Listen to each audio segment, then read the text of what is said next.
नमस्कार, मेरा नाम गौरव अग्रवाल है। TV9 भारतवर्ष में आपका बहुत स्वागत है। आप देख रहे हैं अड़ी, क्योंकि हमें है देश की पड़ी। गाजा युद्ध का 40वां दिन है और अब हमास की वो चाल सामने आ गई है जिसके जरिए वो इजराइल का सामना कर रहा है। गाजा युद्ध में हमास का कछुआ और इजराइल का खरगोश। देखिए, खरगोश और कछुए की कहानी तो आपको याद होगी, जिसमें तेज रफ्तार खरगोश को कछुए ने अपनी धीमी चाल से हरा दिया था। बिल्कुल वही रणनीति अब इस वक्त हमास की भी दिख रही है।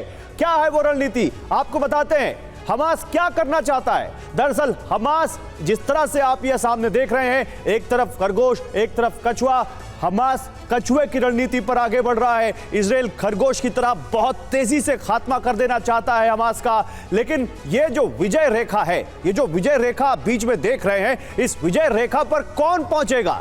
हमास पहुंचेगा, कछुआ पहुंचेगा या खरगोश पहुंचेगा, इजराइल पहुंचेगा? आज इसी पर यह पूरा शो हम आपको दिखाएंगे। आपको एक एक कहानी 40वें दिन की बताएंगे और बताएंगे कि हमास कैसे एक रणनीति के तहत स्लो एंड स्टेडी आगे बढ़ रहा है। हमास एक सोची समझी प्लानिंग के तहत आगे जा रहा है। आइए आपको बताते हैं। हमास इस युद्ध को लंबा खींचना चाहता है ताकि इजराइल थक जाए और जैसे ही धीमा पड़े वो उस पर पूरी ताकत से हमला बोल दे।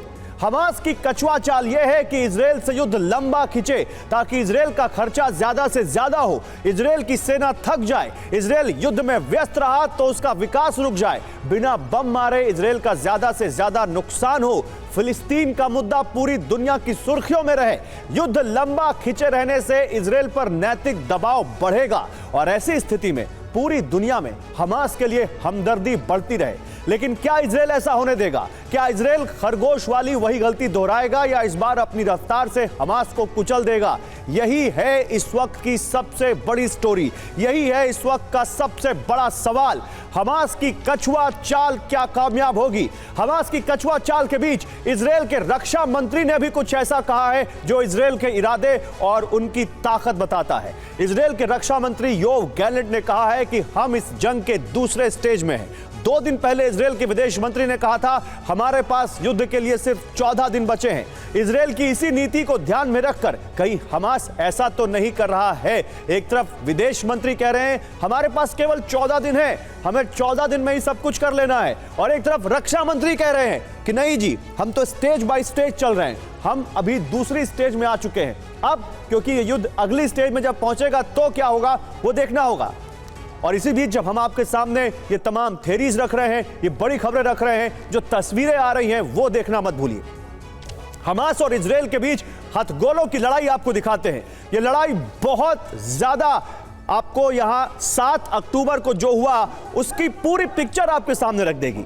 इजरायली लोगों के आपकी जीवटता और युद्ध में लड़ने के लिए उनकी जो वहां पर जिस तरह से ट्रेनिंग दी जाती है वो सब आपको यहां पर दिखेगा। ध्यान से देखिए, ये हमास के लड़ाके हैं। 7 अक्टूबर को इजराइल के घर में एक एक करके ये 7 से 8 हथगोले फेंकेंगे।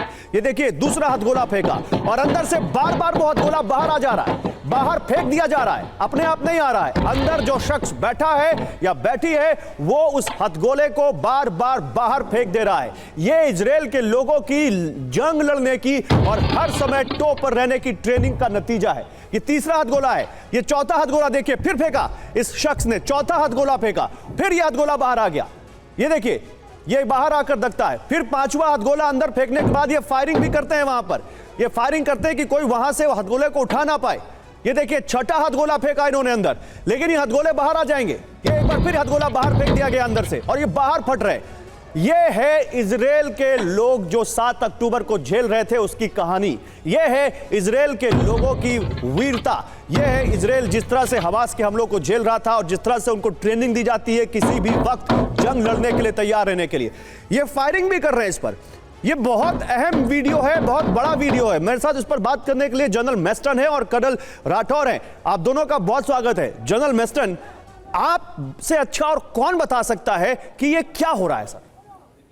और देखिए, साफ ये दिख रहा है कि जो हमास के टेररिस्ट हैं वो अंदर ग्रेनेड लॉब कर रहे हैं। हाँ। और देखिए, ग्रेनेड का 2 तरह के फ्यूज होते हैं, एक 4 सेकंड का होता है और एक होता है 7 सेकंड का। 7 सेकंड का राइफल के साथ आमूमन तौर पे फायर किया है। ये जाहिर है ये 4 सेकंड वाला एक फ्यूज है। 4 सेकंड बहुत कम होता है। उसने फेंका और जनरली उसकी ब्लास्ट होने की अंदेशा होता है, लेकिन वो उसने उतना ही तुरंत वापस भेजा है, बाहर वापस फेंका है, लेकिन वो फटते हुए इतना क्लियर नहीं दिख रहा है, क्योंकि जब ग्रेनेड फटता है तो उसका जो डेंजर जोन है तकरीबन 9 मीटर का है। ये जो बाहर बंदे थे ये मर जाने चाहिए।